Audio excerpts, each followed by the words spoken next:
Welcome, dear listeners, to a journey through the heart of Renaissance Portugal, where destiny wove the most improbable threads into a tapestry of love and courage. Today, I tell you the story of Maria de los Dolores, a young orphan who, on a September morning in 1547, saw her life transformed forever when a royal bride mysteriously disappeared from the altar. Imagine for a moment, you are in the great hall of the royal palace of Lisbon, the smell of melted wax floating in the air, hundreds of candles flickering while ambassadors from all over Europe wait. But the bride doesn't appear. 30 minutes of sepulchral silence, and then a decision that would change not only a kingdom, but the destiny of a simple maid who learned to read hidden in the corridors of a convent. Before beginning this exciting journey, tell me in the comments, where are you watching us from? I love knowing that this story will reach hearts in different places of our Brazil and the world. And don't forget to subscribe to the channel and leave that, like that helps our community of lovers of good stories to grow. Year 1547, Lisbon, Kingdom of Portugal, Royal Palace of the House of Avis. The smell of melted wax permeated every stone of the great hall, transformed that September morning into an improvised chapel. Hundreds of candles trembled like terrestrial stars, their golden tears dripping over silver candelabras that reflected the morning light filtering through the stained glass windows. The thick air also carried the perfume of white roses and jasmine, intertwined in garlands that adorned the marble columns. Ambassadors from Florence adjusted their brocade vestments, while representatives from Toledo reviewed the gifts arranged on tables covered by embroidered silk fabrics. From distant Vienna, grey-bearded men observed with calculating eyes that union which would seal alliances beyond the seas. The Kingdom of Portugal, under the regency of Queen Mother D.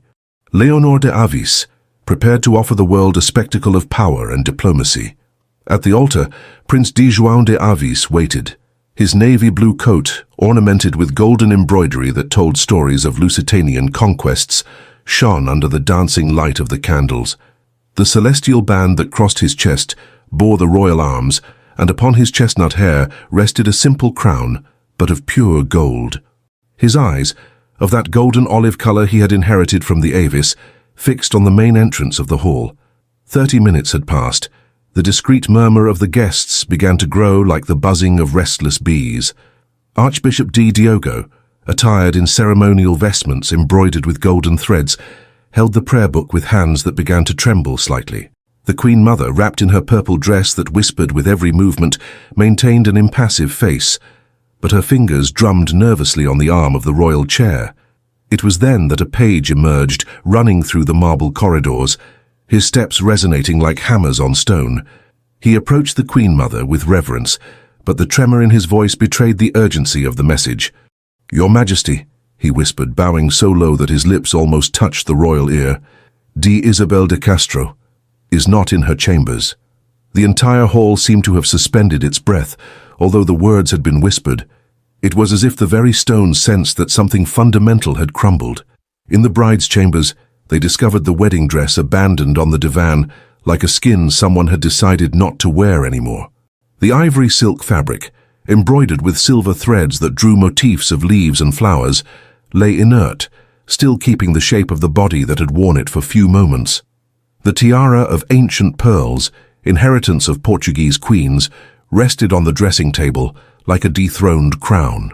At the window, the damask curtains swayed in the wind that entered freely, carrying with it the aroma of the royal gardens and perhaps the last sigh of a bride who had chosen freedom instead of duty. A letter had been left on the silk pillow, sealed with the Castro seal. When the Queen Mother opened it, its words fell upon the silence of the room like raindrops on dry earth. "I cannot live as a prisoner of duty, no matter how golden the prison may be. Forgive me, but I choose the unknown over the certainty of a life without soul." Destiny, in that instant, prepared to weave a new pattern in the tapestry of history, and in the convent of Our Lady of Mercy, a young maid named Maria de los Dolores folded sheets in the laundry, without imagining that her life was about to be rewritten by the hands of necessity and chance.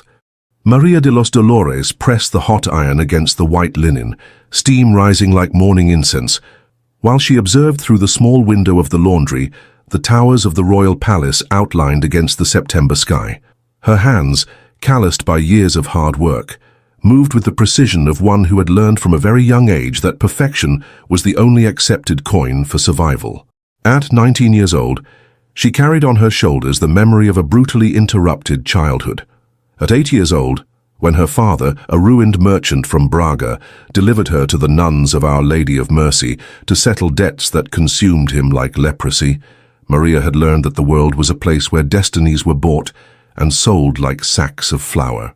In the convent, between morning prayers and laundry work, she had discovered that the human soul possessed secret corners where not even the most rigorous discipline could penetrate. Hidden behind the columns of the convent library, she had absorbed every word that the noble nuns read during the lessons of the more fortunate pupils.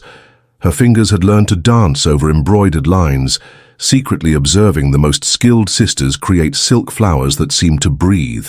That morning, however, something disturbed the sacred routine of the convent. Sister Caterina entered the laundry like a whirlwind of white habits and poorly disguised anxiety. "Maria," she said, her voice carrying an urgency that made the words stumble over each other, "you must come with me immediately." The iron slipped from Maria's hands, leaving a dark mark on the perfect linen. It was the first time in 11 years that someone called her with such haste. She followed the nun through the narrow corridors, her bare feet whispering over the cold stones, while her heart hammered questions for which there were no answers. In the main courtyard of the convent, a royal carriage waited. It wasn't just any carriage. The golden blazon of the Avis gleamed on the black wood like a sun in dark night. Liveried men remained beside the restless horses, their faces carved by the seriousness of a mission that transcended the common. "Her Majesty the Queen Mother requests your presence at the palace," announced the first coachman, his words sounding like a sentence whose nature still remained hidden. Maria de los Dolores felt the world tilt slightly, as if the earth had lost for an instant its ancestral firmness. In her simple and predictable life, queens were figures of legend, as distant as the stars she observed on sleepless nights when nostalgia for her dead parents prevented her from sleeping. The journey to the palace passed like a nebulous dream. Through the small windows of the carriage, Maria observed Lisbon unfold in stone streets, houses with colorful facades, and markets where the voices of vendors mixed in an urban symphony she knew only by hearsay. The aroma of grilled fish, fresh bread, and oriental spices invaded the carriage, painting the air with perfumes of a world that had always been denied to her. When the doors of the royal palace opened before her, Maria de los Dolores understood that she was no longer the same person who had awakened that morning to fold sheets. Destiny, capricious as always, had decided that an orphaned maid was about to be thrown into the center of a storm that would change not only her life, but the history of a kingdom. The pink marble columns rose like petrified trees, and the tiles that told stories of navigators and saints seemed to observe her with ceramic eyes. Her bare feet resonated on the mosaics, like heartbeats that didn't know whether they should accelerate from fear or expectation. Queen Mother de Leonor de Avis awaited her in the hall of audiences, and when her eyes met Maria's, a smile that didn't reach her lips slightly curved the corner of her mouth. "Come closer, child," she said, and her voice carried the authority of one who had been born to command destinies. "Today, the kingdom needs you in a way you never imagined." The dress of D. Isabel de Castro hung in the hands of Maria de los Dolores like a silk cloud that weighed more than lead. Each silver embroidery told a story she had never lived. Each fold whispered secrets of a world to which she didn't belong. The royal ladies who surrounded her moved like rehearsed dancers, adjusting, pulling, aligning, transforming the body of a maid into the silhouette of a royal bride.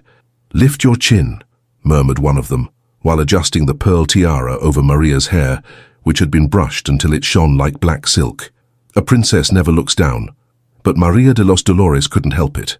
She looked down because it was there, in the small details of the marble floor, where she found some relief for the vertigo that had taken her since the moment she understood what the Queen Mother expected of her. It wasn't just wearing a dress, it was wearing an entire life, an identity that had been imposed on her like a mask she didn't know when she could remove. The Queen Mother observed from her chair upholstered in purple velvet, her eyes studying every movement, like a general analyzing war strategies. "Perfect," she finally murmured, and Maria knew that that word sealed her destiny more definitively than any royal document. The procession that led her to the altar, transformed in the great hall, seemed to move through thick water. The faces of the guests blurred into a mass of expectation and curiosity, while the music of lutes and violas resonated like songs from another world. Maria felt like an actress who had entered the scene without knowing the script, hoping that each step wouldn't reveal the imposture she carried like a second skin. Prince D. Juan de Avis awaited her at the altar, his golden olive eyes fixed on her with an intensity that made her shudder. There was something in that gaze that went beyond ceremonial formality, a search, as if trying to find something familiar in a face he knew was unknown. Archbishop D. Diogo raised his attired hands, and the Latin words of the ceremony began to flow like water over ancient stones. Maria understood only fragments, but felt the weight of each syllable like drops of melted lead on her conscience. When the moment came to respond, "I accept," her voice came out in a whisper that seemed to come from far away, like an echo of someone she used to be. The ring slid over her finger with a coldness that made her shudder. It was of worked gold with rose and thorn motifs, and when the metal touched her skin, Maria de los Dolores felt as if an invisible chain closed around her soul. It wasn't just a symbol. It was a golden prison from which she didn't know how to escape. The palace bells began to toll, announcing to the kingdom that the heir prince had found his consort. But in Maria's ears, that sound seemed like a funeral lament for a life that had just died. The orphaned maid who had awakened that morning to fold sheets in the convent had been buried under layers of silk and pearls, and in her place had been born a false princess who didn't even know how to be herself. When the ceremony ended, and the guests approached to present compliments, Maria smiled as she had observed noble ladies do, a smile that didn't reach the eyes, educated and distant like starlight. Her hands, still calloused from hard work, remained carefully hidden in the folds of the royal dress. The prince offered her his arm, and together they walked through the hall while white rose petals fell on them like perfumed snow. But Maria de los Dolores knew that this wasn't a celebration. It was the beginning of a performance that might last the rest of her life, and from which she didn't know if she would ever be able to remove the mask. In the chambers that were assigned to her, when she was finally alone, Maria looked at herself in the Venetian mirror framed in gold. The person who returned her gaze was a stranger dressed as a princess, with pearls at her neck and silk on her shoulders. But in her eyes still shone the soul of the orphaned maid who had learned to read in hiding, and who knew that, no matter how golden it was, a prison remained a prison. What she still didn't know was that someone else, in that same palace, also felt like a prisoner of a destiny he hadn't chosen. The nuptial chambers had been prepared with rose petals and virgin wax candles, but when Prince D. Juan de Avis closed the door behind him, the romantic perfume couldn't mask the tension that floated in the air like a storm cloud. Maria de los Dolores remained by the window, still wearing the wedding dress, but something in her posture, the way her shoulders curved slightly, the manner in which her hands intertwined, betrayed an origin that no royal silk could hide. "Turn around," he said, and his voice carried a weariness that went beyond physical fatigue. It was the weariness of a man who had just understood he had been deceived before all of Christian Europe. When Maria turned, their eyes met in what would be the first moment of truth between them. There was no more ceremony mask, no more rehearsed smiles, only two human beings trapped in a net that others had woven for them. "You are not Isabel de Castro," said João, and it wasn't a question. It was an affirmation charged with a painful certainty he had tried to deny during the entire ceremony. Maria de los Dolores lowered her eyes, but something in her deep nature, perhaps that dignity that not even years of servitude had managed to crush, made her raise them again to meet the prince's gaze. "No, Your Highness, I am not." "Then who are you?" The question came out like a whisper, charged with a vulnerability that few had seen in Portugal's future king. "Maria de los Dolores, orphan from Braga, maid of the convent of Our Lady of Mercy." Each word was pronounced with the simplicity of one who had learned that truth, no matter how painful, was always more dignified than lies. "Her Majesty, the Queen Mother, ordered that I wear this dress and take D. Isabel's place. I had no choice." João walked to the table where a bottle of port wine waited, served a cup, and drank like one trying to drown a bitterness that grew like tide. Outside, the royal gardens whispered with the night wind, and the aroma of jasmine entered through the window, like a melancholic perfume. "And Isabel?" he asked, although part of him already knew the answer. "She fled, Your Highness. She left a letter." The silence that followed wasn't just absence of sound. It was a void pregnant with consequences that both were beginning to understand. The entire kingdom celebrated a royal marriage. Ambassadors from all over Europe had been witnesses, and everything was based on a lie as fragile as glass. João approached the window and observed the gardens where, in just a few hours, guests would celebrate with banquets and dances. "Do you know what you've done?" he asked, but his voice didn't carry anger. It carried a deep sadness, like that of a man who sees his dreams crumble like sandcastles. "I obeyed, Your Highness, as I always did." Maria de los Dolores didn't try to justify herself or apologize. There was a serenity in her acceptance that contrasted with the prince's inner agitation. "And now?" João turned toward her, and for the first time Maria saw not the heir prince of Portugal, but a 26-year-old man who felt as lost as she did. "What do we do now that we are husband and wife before God and men based on a lie?" Maria de los Dolores looked at the ring that weighed on her finger like an anchor. "I don't know, Your Highness. I never thought it would go this far when they brought me from the convent this morning." "This morning?" João repeated the words as if they were from another century. "This morning we were two different people, and now we are Prince and Princess of Portugal, united by a sacrament that neither one nor the other chose." Outside, the city bells began to toll 10 o'clock at night, and Maria de los Dolores understood that that sound marked not only the end of a day, but the end of an entire existence. The orphaned maid had died that morning, and in her place had been born a false princess who didn't know how to live the life that had been imposed on her. What she still didn't know was that sometimes lies carry within them seeds of truths that not even those who plant them can foresee. The room that was assigned to her in the east wing of the palace was small compared to the royal chambers, but for Maria de los Dolores it seemed like an entire universe. The walls covered by tapestries that told stories of ancient battles observed her movements with golden thread eyes, while the bed with blue damask canopies waited like a refuge where she could hide her confusion. 3 days had passed since the wedding, and the official version circulating through the marble corridors was that Isabel de Castro had suddenly fallen ill, and by medical recommendation, the ceremony had been performed intimately, only with the royal family and closest ambassadors. The bride, still weakened, rested in separate chambers until her health was completely restored. Maria had quickly learned that in the royal palace, truth was a malleable substance that was molded according to the kingdom's needs. The maids whispered different versions of the story in the corridors, some speaking of a shy bride, others of a mysterious ailment that had afflicted the young Castro. But none of them suspected that the true princess slept in a simple room in the east wing, embroidering to pass time as she had always done in the convent. Her fingers moved over the embroidery hoop with the same precision she had learned observing the most skilled nuns. The flowers she created in silk threads seemed to breathe on the white fabric.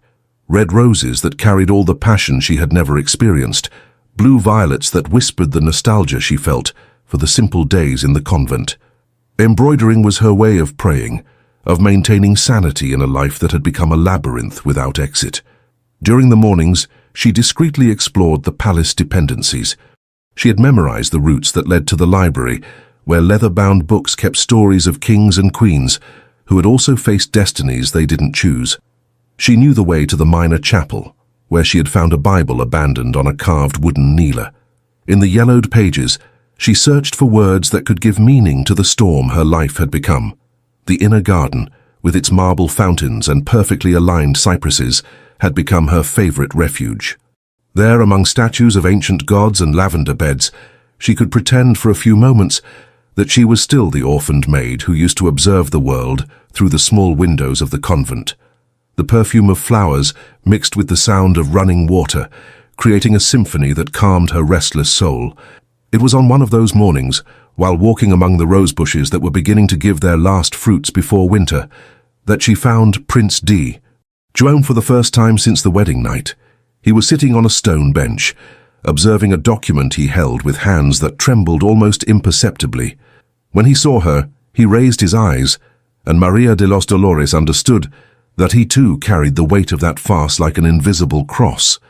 There was no anger in his gaze, only a deep sadness and perhaps a beginning of curiosity about who that woman really was, whom destiny had put in his path. "Good morning, Your Highness," she said, slightly inclining her head as she had observed the court ladies do. "Good morning, Maria."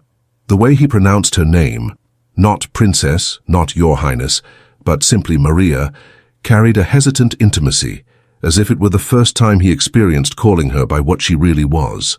"I can withdraw if Your Highness wishes to be alone," she offered, but something in her voice suggested that she too felt strangely comfortable in that unexpected company. "No," said João, and after a pause he added, "I keep wondering what it's like for you, living that lie every day." Maria de los Dolores sat at the opposite end of the bench, maintaining the respectful distance her condition demanded, but allowing herself a proximity that was, at the same time, forbidden and inevitable. "It's not so different from before, Your Highness. I always lived the life that others chose for me." Her words carried an acceptance that wasn't resignation, but a form of wisdom that only those who had known true adversity could develop.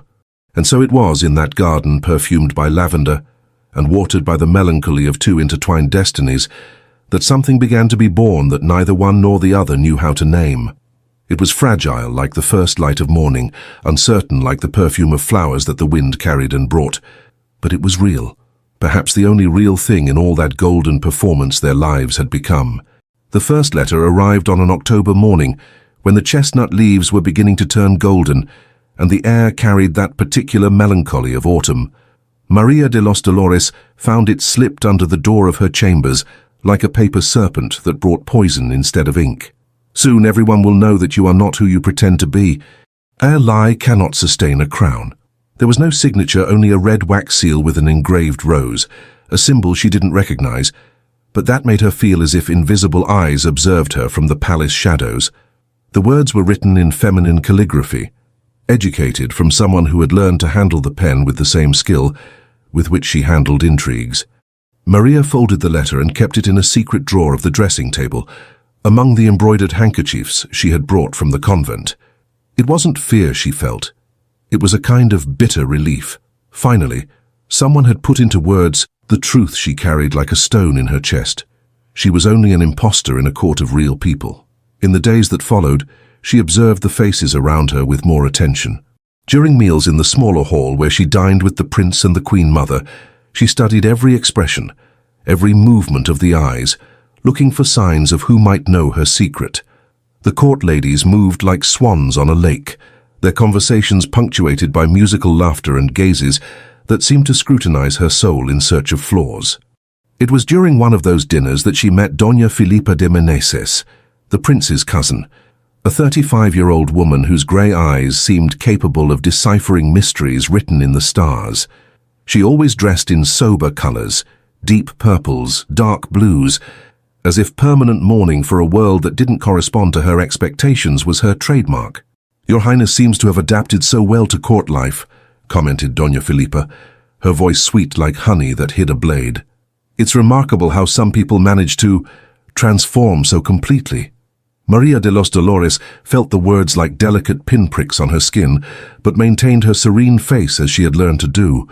"Adaptation is a necessary virtue in any change, Doña Filipa." "Oh, yes, especially when the changes are so dramatic." Doña Filipa's smile didn't reach her eyes, and Maria understood she had found the author of the anonymous letters. The second letter arrived a week later, this time bolder in its threats. "The people of Portugal deserve to know that their future queen is an impostor. How many more secrets will this kingdom keep in the name of convenience?" This time Maria didn't keep the letter in the secret drawer. Instead, she sought Prince D, João in his private chambers, where he used to study state documents until late hours of the night. The candlelight drew dancing shadows on his face when she knocked on the door and was invited to enter. "I need to show you something, Your Highness," she said, extending the letter with hands that didn't tremble. João read the words in silence, and Maria observed how a wrinkle of concern formed between his eyebrows. When he finished, he raised his eyes to her with an expression that mixed protection and determination. "Do you know who might have written this?" "I suspect Doña Filipa de Meneses, but I'm not certain." João placed the letter on the table, beside the documents he was studying. She always had very firm opinions about how the kingdom should be governed, and about who should govern it. "She is right, Your Highness," said Maria, and her voice carried a serenity that surprised them both. "I really am an impostor. If she decides to expose the truth—" "No," interrupted João, getting up and approaching her with an urgency that made Maria's heart accelerate. "You are my wife before God and men. That's what matters now." For the first time since the wedding, Maria de los Dolores felt something beyond resignation or fear. She felt a strange warmth spreading through her chest, as if a small son had been born there where before there had been only the coldness of fulfilled duty. "But the truth always comes to light, Your Highness," she whispered. "Then we'll face the truth when it comes," said João. And in pronouncing those words, both knew that something fundamental had changed between them. They were no longer just two people trapped in a farce. They were allies in a battle they still didn't know how to fight, but which they were willing to face together. The November morning brought with it not only the humid cold that made the royal gardens exhale ghostly vapors, but also a carriage that would forever change the delicate balances that Maria de los Dolores had learned to navigate in the palace. The blazon engraved on the sides of the carriage wasn't that of the Avis. It was the shield of the Castro, with their golden eagles and red roses that seemed to bleed on the polished metal. D. Isabel de Castro had returned. From the window of her chambers in the east wing, Maria observed the slender figure that descended from the carriage with the natural grace of one who had been born for that world of silks and reverences. Even dressed in a simple traveling outfit, D.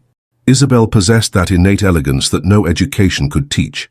It was as if each of her movements was choreographed by the invisible hands of ancestral nobility. Her blonde hair fell in perfect waves over her shoulders, and when she raised her face to observe the palace towers, Maria could see, even at a distance, those blue eyes that seemed to reflect the winter sky. She was beautiful in a way that transcended the merely physical. She was beautiful with the beauty of things that naturally belong to the place where they are. Queen Mother D. Leonor de Avi received her in the hall of audiences, but Maria knew from the maid's whispers that the encounter had been cold as the marble of the walls. D.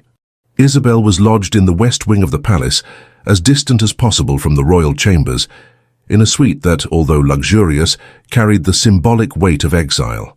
For 3 days, the palace vibrated with underground tensions. The court ladies divided into invisible factions. Some whispered that the true bride had finally returned to claim her place.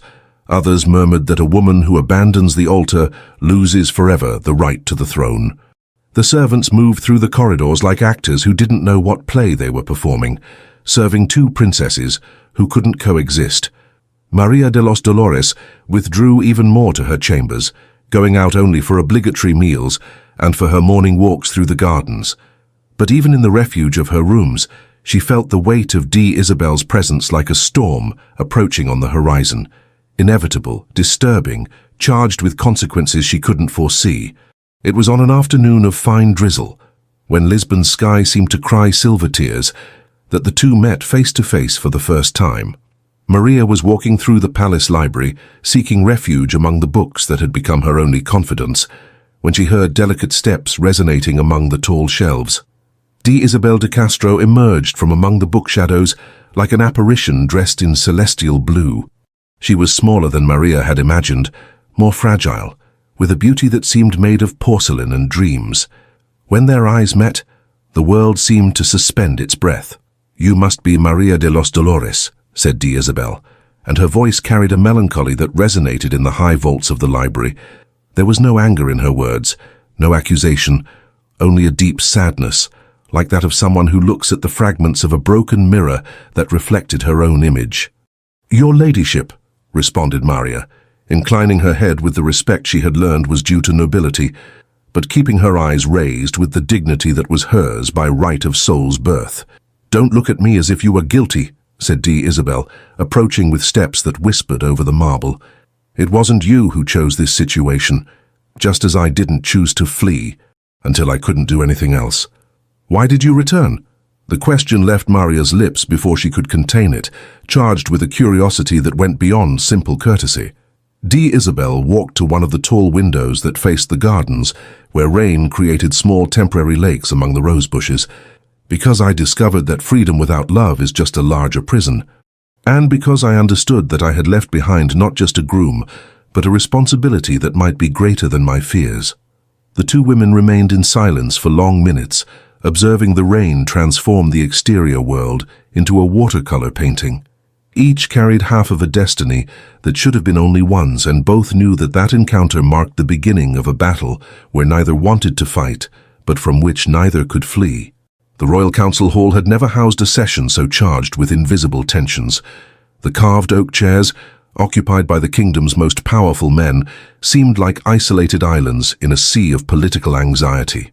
Queen Mother D. Leonor de Avi presided over the table with her imposing presence, dressed in a purple outfit that absorbed the light from the tall windows as if it were made of the very essence of royal authority.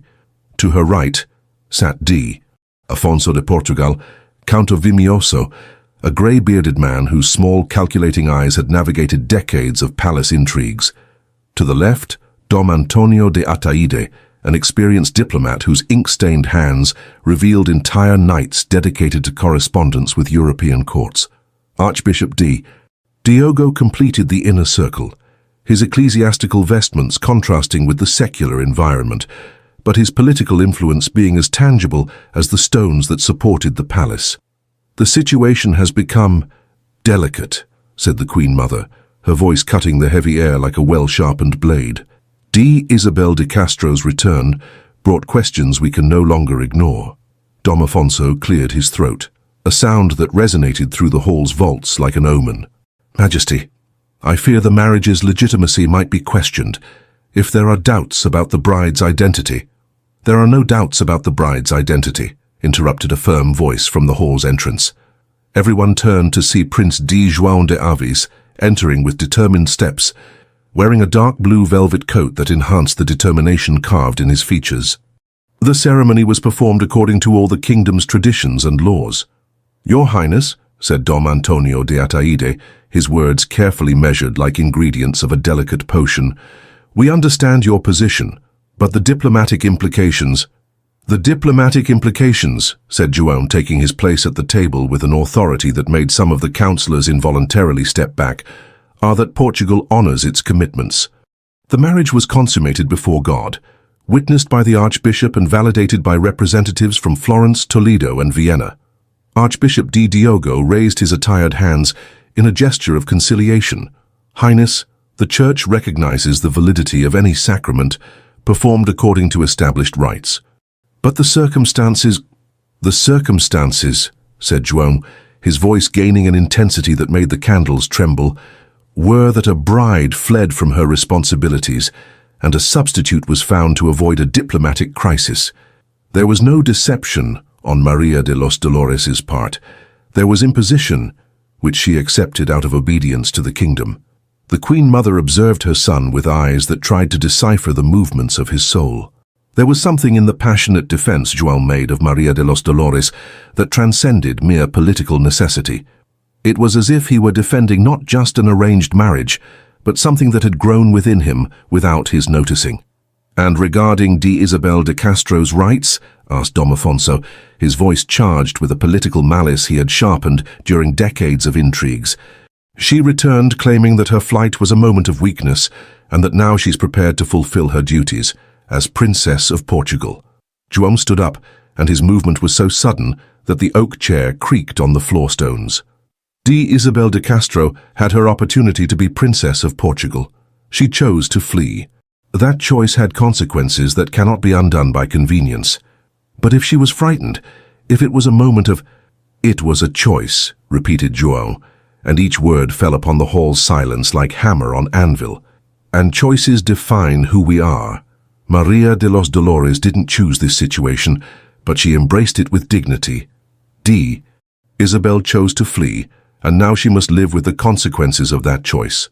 The silence that followed was pregnant with political implications. Every man at that table knew they were witnessing not just a discussion about royal marriages, but about the future character of the Portuguese monarchy. The heir prince was defending an orphaned maid against a noble of blood, and that would revolutionize the foundations on which the kingdom was sustained. The Queen Mother rose slowly, and her decision, when it came, was pronounced with the authority of one who had governed Portugal through crises that had tested the kingdom's very existence. The marriage remains valid. Maria de los Dolores will continue to be recognized as princess consort. D. Isabel de Castro will be treated with the courtesy due to her lineage, but not as a member of the royal family. She paused, her eyes sweeping each face at the table. This decision is final and will not be reviewed. But in the palace shadows, Doña Filipa de Meneses smiled her cold smile like a silver blade. The political battle had been lost, but she knew other forms of war, and some of them were even more effective than royal councils. The letter that arrived on a December morning wasn't anonymous like the previous ones. It bore the official seal of the Castro, that red rose engraved in wax that seemed to bleed on the parchment paper. Doña Filipa de Meneses delivered it personally to Maria de los Dolores, her grey eyes shining with a satisfaction she didn't even try to disguise. D. Isabel de Castro has requested public audience with the full council, she said, savouring each word as if it were rare wine. She intends to expose the entire truth about the marriage and about who you really are. Maria de los Dolores received the news with the same serenity with which she had received all the storms of her life. She folded the letter carefully and kept it between the pages of a prayer book she had found in the library. "Thank you for informing me, Doña Filipa. Is that all you have to say?" The prince's cousin seemed disappointed with the lack of drama in Maria's reaction. "Do you understand that this could mean the end of all this?" She gestured vaguely around the room, encompassing not only the luxurious chambers, but the entire life Maria had been forced to build. "I understand," said Maria, going to the window where she observed the gardens covered by winter's first frost. The rose bushes were sleeping, their bare branches extending toward the sky like arms in supplication. But the truth was always there, Doña Filipa. It just chose a different moment to reveal itself. When Doña Filipa left, leaving behind only the rose perfume she used as a personal signature, Maria de los Dolores remained by the window for a long time. She knew that would be one of the last moments of peace she would have before the storm descended upon her life again. The public audience was scheduled for 3 days later, in the Marble Hall, the largest and most imposing of the palace. The news spread through the court like fire in dry straw, and Maria could feel the gazes that followed her through the corridors, some curious, others pitying, many simply eager for the approaching drama. On the night before the audience, Prince D. Joan came to her chambers. He entered without knocking, a privilege marriage gave him, but remained respectfully near the door, as if understanding that moment demanded delicacy. "You can still refuse to appear," he said, his voice charged with a protection that surprised her. "I can declare that you're indisposed." Maria de los Dolores was sitting at her dressing table, brushing her long hair that shone like black silk in the candlelight.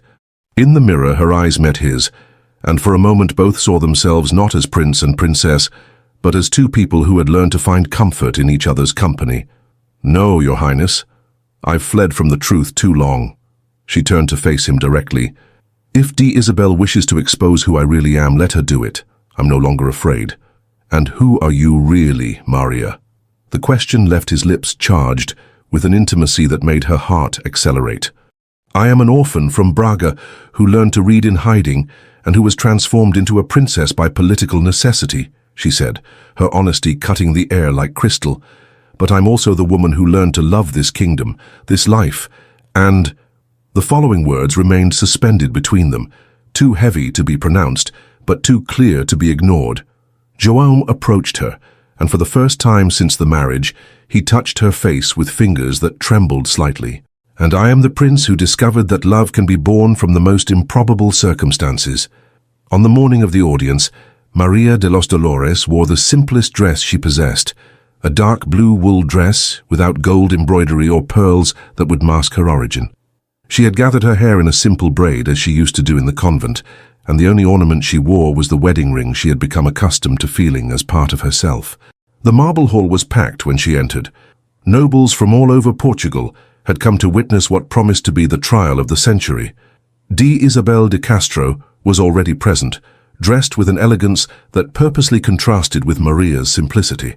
Doña Filipa de Meneses occupied a prominent place, her eyes shining with anticipation. But it was Prince D., Joao's gaze that Maria sought and found, and in it she read not only support, but something that made her raise her chin with the dignity she had learned in Braga's difficult streets and in the convent's silent corridors. What she didn't know was that she carried in her simple dress sleeve a letter that would change the course of that entire session, a letter that D. Isabel de Castro had written but never sent, and that truth itself had put in her hands. The marble hall vibrated with the tension of hundreds of contained breaths when Archbishop Di Diogo rose to begin the extraordinary session. His voice resonated through the high vaults like solemn thunder. We are gathered to hear D. Isabel de Castro's allegations regarding the validity of the royal marriage, and so that truth may be established before God and men. D. Isabel rose with the grace of one who had been born for moments like that. She wore an emerald green silk dress that enhanced her blue eyes, and her blonde hair was arranged in an elaborate construction of braids and pearls that proclaimed her nobility with every movement. When she spoke, her voice carried the educated musicality of generations of aristocratic lineage. "Most excellent gentlemen," she began, her words flowing like water over polished stones, "I come before you to confess an error that not only harmed my honor, but put at risk the legitimacy of the Portuguese crown." The murmur that ran through the hall was silenced by a gesture from the Queen Mother, but Maria de los Dolores could feel expectation growing like high tide. "On the morning of my marriage to His Highness, Prince D. João de Avis, I was taken by a moment of weakness and fear that led me to abandon my duties," continued D. Isabel, each word carefully chosen for maximum dramatic impact. "I recognized that this attitude was unworthy of my position and harmful to the kingdom's interests." She made a calculated pause, allowing the weight of her words to settle over the assembly like golden dust. "But when I returned, I discovered that a substitute had taken my place at the altar. An orphaned maid, without noble birth or appropriate education to occupy Portugal's throne. Her eyes met those of Maria de los Dolores, and in them there was not cruelty, but a cold determination like the approaching winter. I come to request that this mistake be corrected, and that I be restored to the position that corresponds to me by right of birth and royal promise." The silence that followed was so dense it seemed possible to touch it. Maria de los Dolores remained motionless in her chair, observing D. Isabel with a serenity that contrasted with the agitation she could feel reverberating through the assembly. It was as if she were witnessing the unfolding of a story whose ending she knew, although the other characters still struggled against the inevitable. It was then that she rose, and her movement was so natural and unpretentious that for a moment it seemed she was simply preparing to leave the hall discreetly. But instead, she walked to the center of the space between the chairs, where her simple figure dramatically contrasted with the opulence of the noble outfits around her. "Most excellent gentlemen," she said, her clear and firm voice resonating through the ancient stones, "before any decision is made, I would like to present a document that may clarify D. Isabel de Castro's true intentions." A murmur of surprise ran through the hall. From inside her simple dress sleeve, Maria withdrew a folded letter, sealed with the Castro seal. It was evident it had been opened and read, but the original seal remained intact enough to identify its origin. "This letter," said Maria, her voice gaining strength with each word, "was found among the belongings that D. Isabel left behind when she fled. In it, she not only assumes total responsibility for her flight, but declares her intention to never return to fulfill a union she considered golden prison of a soul born to fly free." D. Isabel's face visibly paled, and Maria could see in her eyes the exact moment when she recognized the words she had written on a night of anguish, shortly after her flight. It was a second letter, more intimate and revealing than the one left on the pillow, and which had been forgotten among books and personal objects. "May I read the exact words?" asked Maria, and when the Archbishop nodded, her voice gained a solemnity that transformed the hall into a cathedral of revealed truths. "I depart because I understood that I will never be able to love a man I didn't choose, nor be mother to children generated from duty and not from passion. May they find for João de Avis a woman who can love him as he deserves, for I am not that woman and never will be." The silence that followed was absolute. Even the wind seemed to have stopped blowing through the tall windows. D. Isabel de Castro remained motionless, her eyes fixed on the marble floor, as if she could find there the words she had lost. It was Prince de Jouan who broke the silence, rising with a dignity that radiated natural authority. "The letter speaks for itself," he said, his voice carrying a finality that resonated through the vaults. D. Isabel de Castro abandoned not only a marriage, but expressly rejected any possibility of love or duty toward this kingdom. Maria de los Dolores, on the other hand, accepted a responsibility she didn't choose and has honored it with dignity. He walked until he stood beside Maria, and when he took her hand, the gesture was so natural it seemed it had always been destined to happen. "More than that," he continued, "she conquered something that no political arrangement could ever guarantee. She conquered my heart and my respect. And a kingdom governed by the heart will always be stronger than a kingdom governed only by blood." Archbishop de Diogo rose solemnly. "Before the evidence presented and the declarations made, I declare that the marriage between His Highness, Prince de Jouan de Avis and Maria de los Dolores remains valid and indissoluble before God and men. But Maria de los Dolores' true victory wasn't in the Archbishop's official declaration. It was in the gaze of the man beside her, who had chosen to defend her not out of political duty, but for something much more powerful and lasting. 3 days after the audience in the Marble Hall, D. Isabel de Castro asked to meet with Maria de los Dolores in the palace gardens. There was something deeply symbolic in the choice of place. Among the rose bushes that slept under winter's mantle, 2 women who had shared an impossible destiny would finally face each other without masks or audiences. Maria arrived first, wrapped in a dark blue wool cloak that protected her from December's cold wind. The garden was silent, painted by winter's pale tones, and only the sound of the central fountain broke the quietude that seemed to envelop the entire world. When D. Isabel emerged among the cypresses, walking with hesitant steps, Maria understood that this was no longer the haughty woman who had challenged the court 3 days before. "You came," said D. Isabel, and her voice carried a simplicity that made her seem younger, more human. She wore a simple brown wool dress without the ornaments she used to wear, as if she had decided to strip herself of all pretensions along with the jewels. "I always come when I'm called," responded Maria, and there was no bitterness in her words, only the serene observation of an entire life built on obedience. They sat on a stone bench that stood under a pergola covered by sleeping vines. The wind moved the dry leaves across the ground, creating a whispered symphony that served as soundtrack for conversations that transcended the common. "The letter you presented," began D. Isabel, but the words seemed too heavy for her lips. "It was yours. I found it among the books you left in your chamber's library," said Maria, her honesty cutting through any possibility of misunderstanding. "I wasn't looking for it. It simply appeared when I needed to understand why you had returned." D. Isabel looked at her hands intertwined in her lap, hands that had never known hard work, but that seemed to carry now the weight of choices she couldn't undo.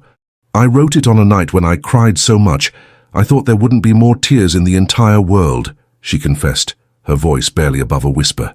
"It was more honest than the letter I left on the pillow. In it, I wished that Jouan would find a woman who could truly love him." "And why did you return then?" Maria's question was genuine, devoid of accusation or triumph. "Because I discovered that the freedom I so desired was also a prison of solitude and regret." D. Isabel raised her eyes to meet Maria's, and in them there was a vulnerability that nobility had never managed to completely hide. "And because I realized I had been a coward, I fled without giving Jouan a chance, without giving myself a chance. But when I returned and saw you together, I understood something that my letter had prophesied without my knowing." D. Isabel smiled for the first time since sitting down, a sad but genuine smile. "I saw how he looks at you, Maria, and I saw how you look back at him. There's something between you that would never exist between us, no matter how much we tried." The silence that followed wasn't uncomfortable. It was the silence of 2 women who finally understood they weren't enemies. Just 2 people who had been placed on opposite sides of a situation neither had created. "I'm going to retire to the convent of Our Lady of Graces," said D. Isabel finally. "Not by imposition or exile, but by my own choice. Perhaps there I'll find the peace I never managed to find at court. And if you change your mind, I won't change it." The certainty in D. Isabel's voice was absolute. For the first time in my life, I know exactly what I want to do, and I want you to be happy, Maria de los Dolores. I want you to love João as he deserves to be loved, and for him to love you as I know he already does." When they rose from the bench, the two women embraced briefly. It wasn't an embrace of deep friendship, but of mutual recognition and respect for different paths that led to the same place, acceptance of what life had reserved for each one. "There's one more thing," said D. Isabel before departing. "Doña Filipa de Meneses won't easily give up her intrigues. She always nurtured dreams of influencing the throne through me. Be careful with her." Maria de los Dolores nodded in understanding, but felt no fear. She had faced greater storms and survived. And now, for the first time since wearing that wedding dress on a September morning, she felt she had not only the right to be where she was, but the heart to face whatever the future might bring. When Isabel disappeared among the cypresses, walking toward the palace to make preparations for her departure, Maria remained in the garden for a few more minutes. The wind whispered among the sleeping trees, and she could swear it carried with it the perfume of roses that would still bloom in the following spring. The royal chapel had never housed a ceremony so intimate and, paradoxically, so grandiose in its meaning. Unlike the previous marriage, performed amid pomp and diplomatic necessity, this renewal of vows took place on a January morning, when winter sun filtered through the stained glass windows like golden blessing over barely a dozen people. Maria de los Dolores didn't wear silk imported from Florence or pearls that told stories of ancestral queens. She had chosen a simple white wool dress, embroidered by her own hands with gold threads that drew roses and thorns, symbol of a love that had bloomed amid adversities.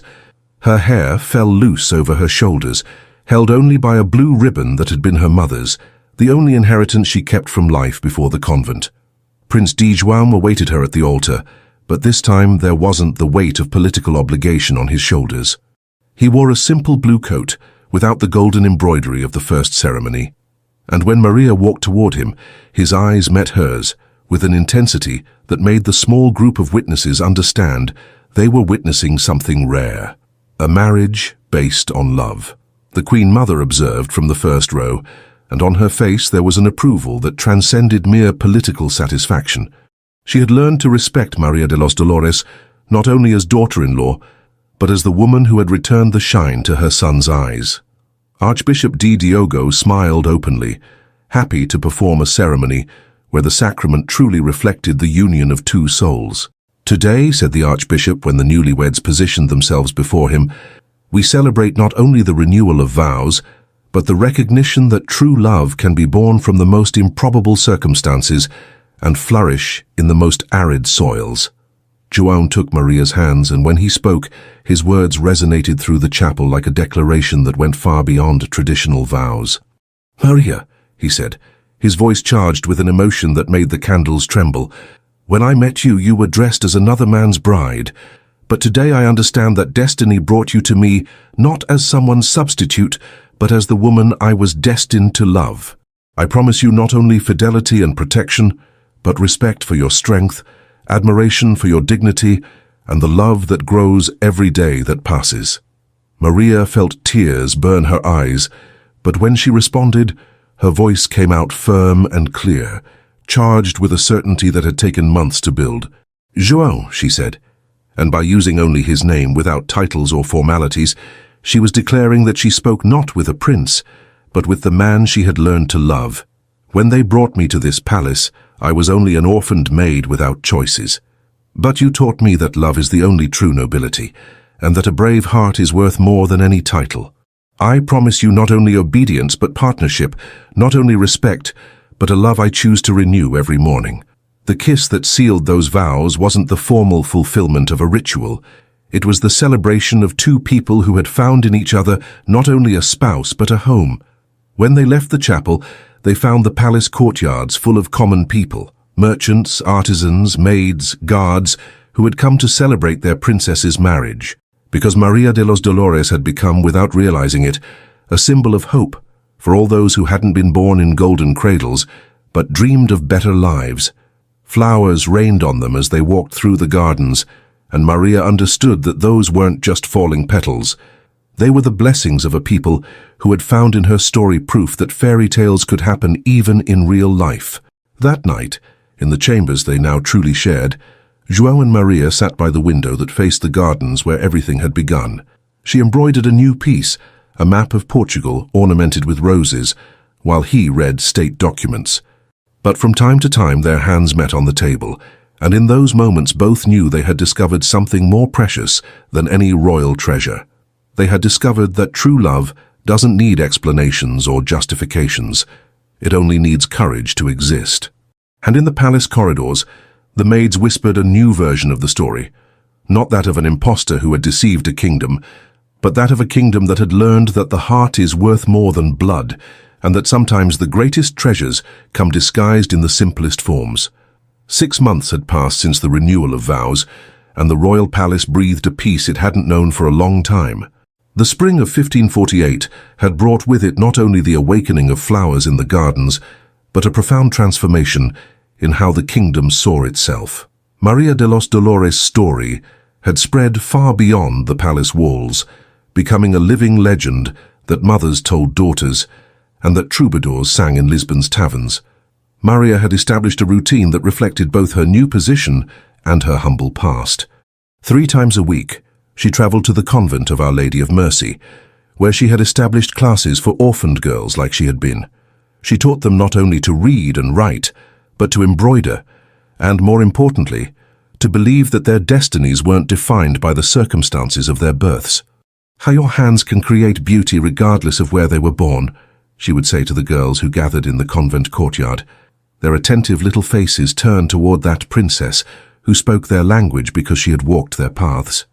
"And your hearts can dream of any height, as long as you're brave enough to fly."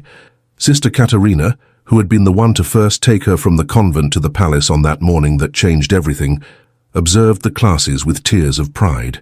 She became exactly what she always was, she would say to the other nuns, a woman of faith who found her mission. In the palace, Maria had conquered not only the courtiers' respect, but something rarer, their genuine affection. Her ability to remember the servants' names, to ask about their families, to treat each person as a human being worthy of attention, had created a devotion that transcended mere hierarchical obedience. Doña Filipa de Meneses had departed to her lands in the north of the country shortly after the failure of her intrigues. Before departing, she requested an audience with Maria in a last attempt to understand how an orphaned maid had managed not only to remain on the throne, but to conquer the prince's true love. "I don't understand," she had said, her voice charged with genuine perplexity. "I have noble blood, refined education, political connections, and I'm only someone who learned that love isn't conquered. It's offered," Maria had responded, without malice or triumph. "And that true nobility isn't in the blood, but in how we treat those who can offer us nothing in return." It was on one of those spring afternoons, when she was returning from the convent with hands still perfumed by the ink she used to teach the girls to write, that Maria found João waiting for her in the gardens. He was sitting on the same bench where they had met months before, but this time there was something different in his posture, a happiness that radiated like its own light. "I have news," he said when she approached, rising to take her hands. "News that will change our lives once more." Maria felt her heart accelerate, but not from fear, from expectation. She had learned that not all changes were storms, some were springs. "My father the king has improved considerably," said João, and his joy was so intense it seemed to illuminate the entire garden. "The doctors believe he'll recover completely, and he asked to meet you, not as princess consort, but as the woman who returned happiness to his son." Maria de los Dolores felt tears burn her eyes. During all those months, she had lived knowing the king was too ill to participate in her life, that perhaps she would never meet him. The idea of finally meeting the man who had raised the man she had learned to love filled her with an emotion she didn't know how to name. "There's more," continued João, taking her by the arms with a delicacy that made her feel precious, like rare crystal.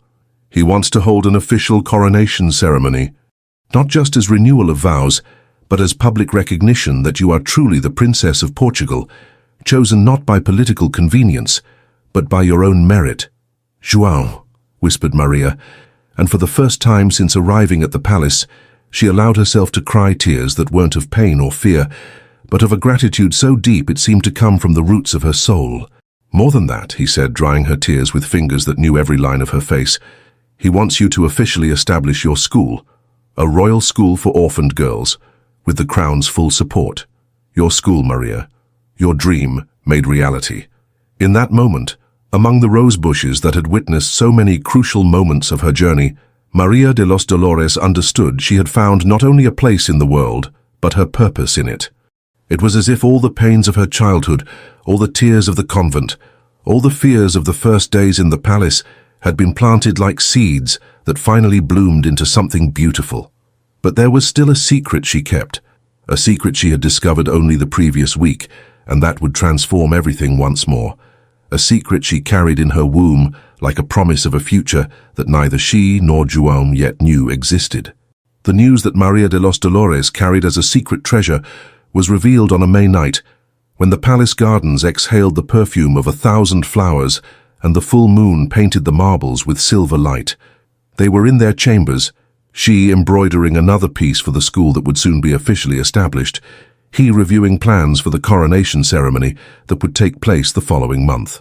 "João," she said, and there was something in her voice that made him raise his eyes from the documents and concentrate all his attention on her. "I need to tell you something that will change our plans and our future." He placed the papers on the table and walked to her, sitting on the upholstered bench where Maria embroidered. The candlelight danced on her face, revealing a deep serenity mixed with a joy that seemed to radiate from within. "I'm expecting your child," she said simply, and the words fell upon the night's silence like dewdrops on rose petals. João remained motionless for a moment, as if he needed to allow the news to penetrate every fiber of his being. Then, slowly, he extended his hand to touch Maria's belly, where a new life grew like a promise of the future. "A child," he repeated, and his voice carried a reverence that transformed those two words into a prayer. "Our child. A child who will carry royal blood and a common people's heart," said Maria, covering his hand with hers. "A child who will learn that true nobility isn't in the cradle where one is born, but in the choices one makes." That night, embraced in the bed that had witnessed the transformation of a forced marriage into a union of love, both dreamed of the future that unfolded before them like a map of infinite possibilities. The official coronation ceremony took place on a June day that seemed to have been painted by the angels themselves. The same marble hall that had witnessed Maria's trial now transformed into the theatre of her glorification. But this time, she wasn't just a substitute or an impostor who had turned out well. She was Maria de los Dolores de Avis, Princess of Portugal by her own right, recognized not only by the royal blood that ran in her husband's veins, but by the royal heart that beat in her own chest. King D. Manuel finally recovered, placed on her head not the pearl tiara she had worn in the forced marriage, but a new crown, forged especially for her with Portuguese gold and stones, representing all the kingdom's provinces. It was a crown that didn't carry the weight of tradition, but the promise of the future. "Maria de los Dolores de Avis," said the king with a voice that resonated through the vaults like divine proclamation, "for your courage, your dignity, and your love for this kingdom, I declare you true Princess of Portugal, mother of future princes, and example for all women who dream that merit can triumph over birth." When the ceremony ended and Lisbon's bells announced to the world that Portugal had a new princess, Maria and João walked through the palace gardens where everything had begun.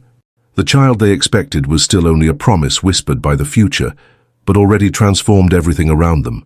"Do you know what will be the first decree I'll sign when I become king?" asked João, stopping by the fountain where water sang its eternal song. "What?" asked Maria, though she suspected the answer. "That any orphaned child in the kingdom will have the right to free education, regardless of their origin. And that nobility will be measured not by blood, but by actions." He smiled at her with that smile she had learned to love more than any treasure.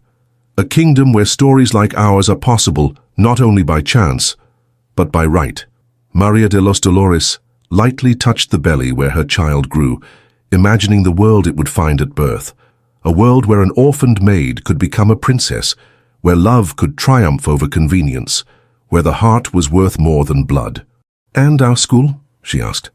"Our school will be the first step," said João, taking her in his arms as he had done so many times in the perfumed gardens. "The first step toward a Portugal where every child can dream as high as the sky." Years later, when Maria de los Dolores de Avis would be remembered not only as the maid who became a princess, but as the queen who revolutionized a kingdom through love and education, people would say her story proved that fairy tales could happen in real life.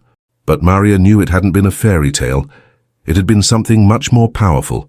It had been proof that when the heart is brave enough to love and the soul is strong enough to persevere, even destinies written in the stars can be rewritten by human hands. And so among embroideries that told stories of roses and thorns, among classes where orphaned girls learned they could dream of crowns, among embraces that proved true love can be born from the most improbable circumstances, Maria de los Dolores found not only a place in the world, but the certainty that she had transformed the world into a better place.